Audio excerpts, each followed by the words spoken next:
ಕಾವೇರಿ ತಂತ್ರಾಂಶ ಪೇಪರ್ಲೆಸ್ ನೋಂದಣಿ ಪ್ರಕ್ರಿಯೆಗೆ ಈಗ ಕೈ ಬರಹಗಾರರು ಆಕ್ರೋಶವನ್ನು ವ್ಯಕ್ತಪಡಿಸಿದರೆ, ಹಾಗೆ ವಿರೋಧವನ್ನು ವ್ಯಕ್ತಪಡಿಸಿದ್ದಾರೆ. ಹಾಗಿದ್ರೆ ಕೈ ಬರಹಗಾರರಿಗೆ ಏನೇನು ತೊಂದರೆಗಳಾಗುತ್ತೆ, ಸಾರ್ವಜನಿಕರ ಮೇಲೆ ಯಾವ ರೀತಿಯಾದ ಪರಿಣಾಮ ಬೀಳುತ್ತೆ, ಈ ಬಗ್ಗೆ ಮಾತನಾಡಲಿಕ್ಕೆ ನಮ್ಮೊಂದಿಗೆ ಕೈ ಬರಹಗಾರರ ಒಕ್ಕೂಟದವರು ಪದಾಧಿಕಾರಿಗಳು ಧರ್ಮರಾಜ್ ಇದ್ದಾರೆ. ಅವ್ರನ್ನ ನಾವು ಮಾತನಾಡಿಸ್ತಾ ಹೋಗೋಣ. ಸರ್, ಈಗ ಏನು ಪೇಪರ್ಲೆಸ್ ನೋಂದಣಿ ಮಾಡೋದ್ರಿಂದಾಗಿ ಕೈ ಬರಹಗಾರರಿಗೆ ಮತ್ತು ಸಾರ್ವಜನಿಕರಿಗೆ ಏನು ಸಮಸ್ಯೆ ಆಗುತ್ತೆ ಅನ್ನುವಂಥದ್ದು ಈಗಾಗಲೇ ಪತ್ರಿಕಾಗೋಷ್ಠಿ ಮಾಡಿ ಕೂಡ ಹೇಳಿದ್ರಿ. ಇದನ್ನು ಯಾವ ರೀತಿಯಾಗಿ ವಿರೋಧ ಮಾಡ್ತಿದ್ದೀರಾ, ಸರ್ಕಾರಕ್ಕೆ ಏನು ಹೇಳ್ತೀರಿ?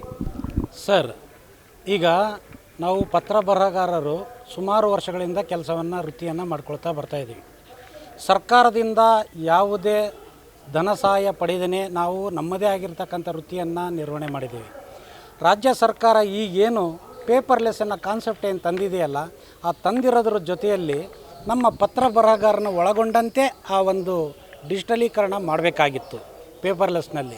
ಪೇಪರ್ಲೆಸ್ನಲ್ಲಿ ಏನು ಮಾಡಿದ್ದಾರೆ ಅಂದರೆ, ಯಾವುದೇ ಕಾರಣಕ್ಕೂ ಪತ್ರ ಬರೆಯೋವರಿಗೆ ಅವಶ್ಯಕತೆ ಇದೆಯಾ ಅಥವಾ ಇಲ್ವಾ ಅನ್ನೋದನ್ನು ಮನಗಂಡೇ ಇಲ್ಲ. ಅದರೊಳಗೆ ಪೇಪರ್ಲೆಸ್ನಲ್ಲಿ ಏನು ಬರೀ ಭೌತಿಕವಾಗಿ ಆಗಲಿ, ಆ ಸತ್ಯತೆ ಬಗ್ಗೆ ಆಗಲಿ, ಸಿಗ್ನೇಚರ್ ಆಗಲಿ ಮತ್ತೊಂದು ಇಲ್ಲ. ಈಗ ಆಲ್ರೆಡಿ ಚಾಮರಾಜನಗರದಲ್ಲಿ ಮಾಡಿರ್ತಕ್ಕಂಥ ಈ ಒಂದು ಪತ್ರಿಕೆಯನ್ನು ನಮ್ಮ ಕೈ ಸೇರಿದೆ. ಅಲ್ಲಿ ಪ್ರತಿ ಪೇಜಿಗೂ ಸಿಗ್ನೇಚರ್ ಇಲ್ಲ, ಯಾವುದೇ ಸಾಕ್ಷಿದಾರರ ಕಾಲಮಲ್ಲಿ ಸಾಕ್ಷಿದಾರರಿಲ್ಲ, ಕೊಟ್ಟವರ ಕಾಲಮಲ್ಲಿ ಕೊಟ್ಟವರು ಮತ್ತು ಪಡೆದವರು ಸಹಿ ಇರೋದಿಲ್ಲ. ಇದನ್ನು ಯಾವ ರೀತಿ ನಾವು ಅಧಿಕೃತ ಅಂತ ಪಡಿಬೇಕು? ಆಮೇಲೆ OTP ಇಂಡೀಕರಣ ಆದ ತಕ್ಷಣವೇ, ಅಥೆಂಟಿಕೇಷನ್ ಆದ ತಕ್ಷಣವೇ ಇಲ್ಲಿ ಅವ್ರದ್ದು ಡಿಜಿಟಲ್ ಸಿಗ್ನೇಚರು ಬರುತ್ತೆ. ಇಲ್ಲಿ ಡಿಜಿಟಲ್ ಸಿಗ್ನೇಚರ್ ಬರಬೇಕಾದ್ರೆ ಡಿಜಿಟಲ್ ಸಿಗ್ನೇಚರ್ ಮಾಡಿರ್ತಾರ ಅವರು, ಅದು ಬೇಕಲ್ಲ. ಹಂಗಾರೆ OTP ಮುಖಾಂತರ ಡಿಜಿಟಲ್ ಸಿಗ್ನೇಚರ್ ಯಾವ ರೀತಿ ಜನ್ರೇಟ್ ಆಗುತ್ತೆ, ಅದ್ರ ಬಗ್ಗೆ ಮಾಹಿತಿ ಇಲ್ಲ ನಮಗೆ. ಆಮೇಲೆ ಇನ್ನೊಂದು, ಸರ್ಕಾರ ಈಗಾಗಲೇ ಆಧಾರ್ ಕಾರ್ಡ್ನಲ್ಲಿ ಇರ್ತಕ್ಕಂಥ ಆಧಾರ್ OTP ಕನ್ಫರ್ಮ್ ಆಯಿತು ಅಂದರೆ ಆಧಾರ್ ಕಾರ್ಡ್ನಲ್ಲಿರುವ ಫೋಟೋನೇ ಪೆಚ್ಚಾಗುತ್ತೆ. ಈ ದಾಖಲೆ ಆಧಾರ್ OTP ಪತ್ರದಾಗ ಇರತಕ್ಕಂಥ ಫೋಟೋ ಪೆಚ್ಚಾದರೆ, ಮತ್ತು ಅವತ್ತು ಅವನು 25 ವರ್ಷದವನಿದ್ದ ಫೋಟೋ 75 ವರ್ಷ ಆದರೂ ಫೋಟೋನೇ ಚೇಂಜ್ ಮಾಡಿರಲ್ಲ ಅಂದರೆ ವ್ಯಕ್ತಿ ಸಮಾನತೆ ಹೊಂದುತ್ತಾ, ತಾಳ್ಮೆ ಬರುತ್ತಾ, ತಾಳೆ ಆಗುತ್ತಾ? ಆಗೋದಿಲ್ಲ. ಇಷ್ಟೆಲ್ಲದರ ನಡುವೆ ಈ ಪೇಪರ್ಲೆಸ್ ಕಾನ್ಸೆಪ್ಟು ಇವರು ಮಾಡೋದಕ್ಕೆ ನಮ್ಮದು ಯಾವುದೇ ವಿರೋಧ ಇಲ್ಲ. ಯಾಕೆ ವಿರೋಧ ಮಾಡ್ತಾಯಿದ್ದೀವಿ ಅನ್ನೋದನ್ನು ಕೂಡ ನಾನು ಹೇಳ್ತೇನೆ. ಏನು ಇದೆ ಅಂತಂದರೆ, ಪಕ್ಕದ ರಾಜ್ಯದಲ್ಲಿ ತಮಿಳುನಾಡಿನಲ್ಲಿ ಮಾಡಿದ್ದಾರೆ, ಇದೇ ಪೇಪರ್ಲೆಸ್ ಕಾನ್ಸೆಪ್ಟ್ ಮಾಡಿದ್ದಾರೆ. ಆಂಧ್ರದಲ್ಲೂ ಪೇಪರ್ಲೆಸ್ ಕಾನ್ಸೆಪ್ಟ್ ಮಾಡಿದ್ದಾರೆ. ಎಷ್ಟು ಚೆನ್ನಾಗಿ ಮಾಡಿದ್ದಾರೆ ಅವರು. ಪತ್ರ ಬರಹಗಾರನ ಒಳಗೊಂಡಂತೆ, ಸಾಕ್ಷಿದ ಆಧಾರಗಳನ್ನು ಒಳಗೊಂಡಂತೆ, ಕ್ರಯಕ್ಕೆ ಪಡೆದವರು, ಕ್ರಯಕ್ಕೆ ಕೊಟ್ಟವರು, ಅವರೆಲ್ಲರನ್ನೂ ಒಳಗೊಂಡಂತೆ ಮಾಡಿದ್ದಾರೆ. ಯಾವ ರೀತಿ ಮಾಡಿದ್ದಾರೆ ಅಂದರೆ, ಇಲ್ಲಿದೆ ಅದಕ್ಕೊಂದು ಸಣ್ಣ ಮಾದರಿಯನ್ನು ನಾನು ಇಲ್ಲಿ ಕೊಡಲಿಕ್ಕೆ ಇಷ್ಟಪಡ್ತೀನಿ. ನೋಡಿ, ತಮಿಳುನಾಡು ಸರ್ಕಾರ ಮಾಡಿರೋದು, ಮಾರಾಟ ಮಾಡಿರ್ತಕ್ಕಂಥ ಒಂದು ಸಿಗ್ನೇಚರ್, ಖರೀದಿ ಕೊಟ್ಟಿರ್ತಕ್ಕಂಥವ್ರದ್ದು ಸಿಗ್ನೇಚರ್ ಸಹ ಇದೆ. ಪ್ರತಿ ಪೇಜಿಗೆ ಇದೆ. ಅದೇ ರೀತಿ ಇಲ್ಲಿ ಫೋಟೋ ಆಧಾರ್ ಅಥೆಂಟಿಕೇಷನ್ನ ಫೋಟೋ ಇದು. ಈಗಿರ್ತಕ್ಕಂಥ ಫೋಟೋಗ್ರಫಿ ಎರಡೂ ಮ್ಯಾಚ್ ಆಗುತ್ತೆ. ಈ ಎರಡೂ ಮ್ಯಾಚ್ ಆದಾಗ ಏನಾಗುತ್ತೆ ಅಂದರೆ, ಕೊಡ್ತಕ್ಕಂಥ ವ್ಯಕ್ತಿ ಅವತ್ತು ಏನು ಆಧಾರ ಲಿಂಕ್ ಮಾಡಿದ್ರಲ್ಲ, ಆ ವ್ಯಕ್ತಿ ಇರೋ ವ್ಯಕ್ತಿ ಇಬ್ಬರು ಒಂದೇ ಅನ್ನೋದು ಇಲ್ಲಿ ಕನ್ಫರ್ಮ್ ಆಗುತ್ತೆ. ಅಂದರೆ ಒರಿಜಿನಾಲಿಟಿ ಬರುತ್ತೆ, ಇಲ್ಲಿ ಸತ್ಯಾಂಶ ಬರುತ್ತೆ. ಈ ಸತ್ಯಾಂಶದ ಜೊತೆಗೆ ಮತ್ತು ಸಾಕ್ಷಿದಾರರು ಕೂಡ ಇಬ್ಬರು ಇಲ್ಲಿದ್ದಾರೆ, ಕೆಳಗೆ ಮೇಲೆ ಅವ್ರದ್ದು ಕೂಡ OTP ಬರುತ್ತೆ.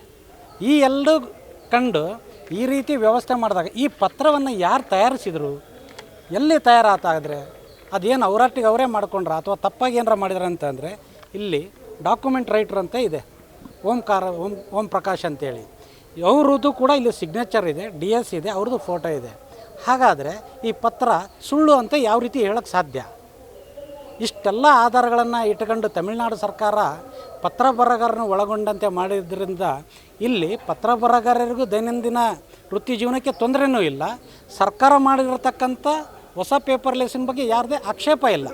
ಆದರೆ ನಮ್ಮ ಕರ್ನಾಟಕ ರಾಜ್ಯ ಸರ್ಕಾರ ಇವತ್ತು ಕೃಷ್ಣ ಬೈರೇಗೌಡರ ಆಡಳಿತ ಯಂತ್ರ ವ್ಯವಸ್ಥೆಯಲ್ಲಿ ಮಾಡಿರ್ತಕ್ಕಂಥ ಈ ಪೇಪರ್ ನೋಡಿ ಏನಿದೆ. ಇದರಲ್ಲಿ ಕೇವಲ ಹೆಡ್ಲೈನಲ್ಲಿ ಒಂದು ಪತ್ರದ ಸಂಖ್ಯೆ ಇದೆ, ಕೆಳಗಡೆ ಯಾರಾಗಾದ್ರೆ ಸೈನ್ ಮಾಡಿರೋದು ಯಾರ್ದಿಲ್ಲ. ಹಂಗಾದ್ರೆ ಈ ಪೇಪರ್ ಕಿತ್ತಾಕಿ ಇನ್ನೊಂದು ಪೇಪರ್ ಜೆರಾಕ್ಸ್ ಪೇಪರ್ ಅಟ್ಯಾಚ್ಮೆಂಟ್ ಮಾಡ್ಬೋದು. ಇದರಿಂದ ಏನು ಅನಾನುಕೂಲ ಆಗುತ್ತೆ, ಏನು ಅಕ್ರಮ ಆಗುತ್ತೆ ಅನ್ನೋದನ್ನು ಡೀಟೇಲ್ಸ್ ಕೇಳೋದಾದರೆ ಹೇಳ್ಬೇಕಂದ್ರೆ, ಇಲ್ಲಿ ಸಹಿನೇ ಇಲ್ಲ ಅಂದಾಗ ವ್ಯಕ್ತಿ ಯಾರ ಪರವಾಗಿ ಸಹಿ ಆಗಿದೆ, ಇದರಿಂದ ಏನು ಸಮಸ್ಯೆ ಆಗಿದೆ, ಮತ್ತು ಅವನು ಪತ್ರಕ್ಕೆ ಸೈನ್ ಮಾಡಿಲ್ಲ ಅಂದರೆ ನಾಳೆ ಯಾರು ಜವಾಬ್ದಾರಿ ಆಗಾದರೆ?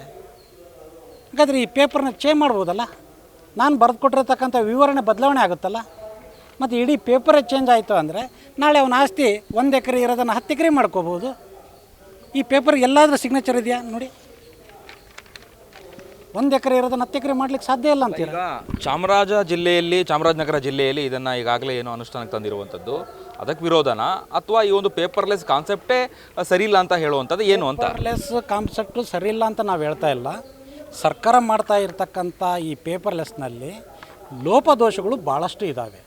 ಇದನ್ನು ಸರಿಪಡಿಸಬೇಕು. ಇದರ ಜೊತೆಗೆ ಪತ್ರ ಬರಹಗಾರನ್ನು ಒಳಗೊಂಡಂತೆ ಕೆಲಸವನ್ನು ಮಾಡೋಂಥ ವ್ಯವಸ್ಥೆಯನ್ನು ಮಾಡಬೇಕು.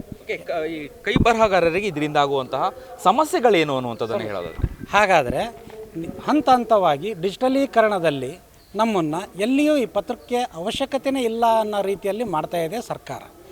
ಅವಶ್ಯಕತೆಯೇ ಇಲ್ಲ ಅಂದಮೇಲೆ ನಮ್ಮ ವೃತ್ತಿ ಜೀವನಕ್ಕೆ ಯಾವ ರೀತಿ ದಾರಿ, ಇದನ್ನು ಭದ್ರತೆ ಏನು, ನಮ್ಮ ಕುಟುಂಬಗಳ ನಿರ್ವಹಣೆ ಯಾವ ರೀತಿ ಮಾಡಬೇಕು.